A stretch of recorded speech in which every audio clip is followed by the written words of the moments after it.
Boys boys क्या नाम है? मेरी बात एक बार सुनोगी? मैं करूँ सबके लिए कर सबका मैं कर दूंगा। मेरी बात सुनोगी? मेरी बात सबको अच्छा लगा? मैं जो आदत जो सिखाए वो आप पूरा करो। एवरीडे बोलोगे हम तो बेस्ट। और दूसरा क्या बोलना है? तो मम्मी को इग्नोर करने के लिए, ठीक है? तो सारा करोगे तो? अच्छा, ये मैं कागज में लिख के दूँ, ये भी ब्लेसिंग्स होता है। और मैं आपको हाथ ऐसे माथे पे रखूँ, ये भी ब्लेसिंग्स होता है। जैसे आपको घर जाने के लिए दे दूँगा, है ना? साथ कोई प्रेशर है तो मैं आप सबको हाथ देकर ब्लेसिंग देता हूँ और मैं क्लास में नोट सबका एक तो कैसे करूँ? आप मेरी बात मानोगे ना? बोले ना, आप मेरी बात मानोगे कि नहीं? अगले क्लास में मैं आऊँगा कि नहीं? मैं नहीं आऊँगा तो मैं करूँगा, पूरा पकड़ना, ठीक है? पूरा नहीं लिखूँ तो छोटा अच्छे से लिखने से अच्छा लगेगा। सब पूरा मान लेगा मेरे पे। मैं सबको हाथ रख के ब्लेसिंग दे दूँ, चलेगा? किस क्लास के लिए? Please please God bless you, God bless you.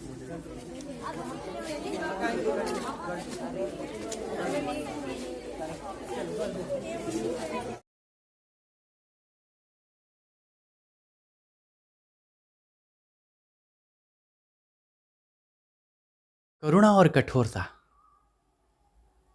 के विषय में हमने चर्चा किया था और मैंने आपको एक खूबसूरत कहानी भी सुनाया था, हाथी और खरगोश वाला। अगर करुणा की वजह से हाथी मनुष्य बन सकता है तो अगर इसी बात को हम पलट दें, कठोरता की वजह से मनुष्य हाथी भी बन सकता है। हमें जो ये जीवन मिला हुआ है ना, परमात्मा ने हमें अवसर दिया है, बोला तू मेरा है, आकर मुझसे मिलना, ये तेरे लिए अवसर है। और इस अवसर को जानने समझने के लिए हमें करुणा का आवश्यकता है। अगर ये जो मनुष्य जन्म मिला है आपको, इसी जन्म में अगर आप करुणा को अपना लेते हैं, करुणावान बन जाते हैं, तो स्वतः आप प्रज्ञावान भी बन जाएंगे। करुणा और प्रज्ञा, ये दोनों एक मुद्रा के दो पार्श्व जैसे है। आप भगवान बुद्ध की बात कीजिए, सारा विश्व भगवान बुद्ध को करुणा के देवता मानता है, करुणा के प्रभु मानता है। और बुद्ध ने यही सिखाया विश्व में कि करुणा के माध्यम से आप किसी को भी अपना बना सकते हो। अगर हाथी करुणा के वजह से मनुष्य बन सकता है तो मनुष्य करुणा के वजह से क्यों परमात्मा से नहीं मिल सकता है, जो बुद्ध ने करके दिखाया। और वो हम सभी को मार्गदर्शित करते हैं कि आप करुणावान बनिए। मैं यहाँ एक बात कहूँगा, जो लोग करुणावान होते हैं वो प्रज्ञावान भी होते हैं। क्योंकि ना, आप करुणावान बनेंगे तो प्रज्ञा अपने आप आपके पास आ जाएगा। आप करुणावान बनेंगे तो प्रज्ञा अपने आप आपसे सम्मिलित हो जाएगा। जो लोग प्रज्ञावान भी है वो लोग करुणावान भी होते हैं, क्योंकि प्रज्ञा का आधार ही करुणा है। प्रज्ञा से हमें बोध मिलता है और बोध हमें विचार करने की वो क्षमता देता है। हम अच्छे बुरे सब पहचान सकते हैं। जब हम अच्छे बुरे की समझ ले लेते हैं तो यही समझ हमें प्रज्ञावान बनाता है। और प्रज्ञावान बनते हैं तो आप करुणावान भी बनेंगे। अगर आप में करुणा आता है तो आप परमात्मा से मिलने के लिए अपने अंदर एक प्रक्रिया शुरू करेंगे।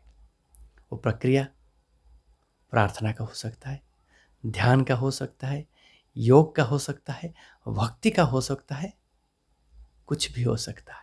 मैंने आखिर एपिसोड में आपको एक खूबसूरत बात कहा था प्रभु यीशु की। प्रभु यीशु ने जो हम संदेश हम सभी को दिया है, प्रभु यीशु ने कहा ये जो मनुष्य का जीवन परमात्मा ने आपको दिया है या जोनियों के चक्र में आपको प्राप्त हुआ है, यह मनुष्य का जीवन एक अवसर है। उन्होंने पुल का उदाहरण देके हमें समझाया है कि मनुष्य का जीवन पुल भांति है, पुल जैसा है। एक तरफ परमात्मा है और एक तरफ पशु है। अगर आप पुरुषार्थ परमार्थ करते हैं तो परमात्मा से मिल पाएंगे।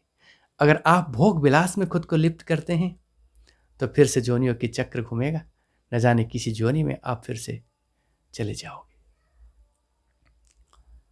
तो प्रभु यीशु की बात करें या भगवान बुद्ध की बात करें, दोनों की बात यही हमें सिखाता है कि करुणा और प्रज्ञा, ये दोनों के माध्यम से हम पुरुषार्थ या परमार्थ करके हम परमात्मा से मिल सकते हैं। और मनुष्य जीवन का तो अर्थ ही यही है कि हम पुरुषार्थ करें, परमार्थ करें और परमात्मा से मिले, जिसे गीता में मोक्ष कहा गया है कि मनुष्य जीवन का अर्थ है मोक्ष पाना। और हम सब मोक्ष पाने के लिए मनुष्य जीवन में आए हुए हैं। ये जीवन एक अवसर है परमात्मा से मिलने की। भोग को योग बनाइए, भोग कीजिए।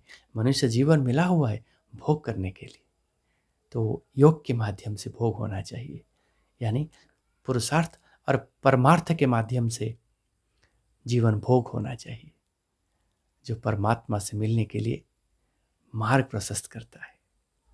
बातें मेरा, विचार आपका। नमस्कार। जय हिंद, जय भारत।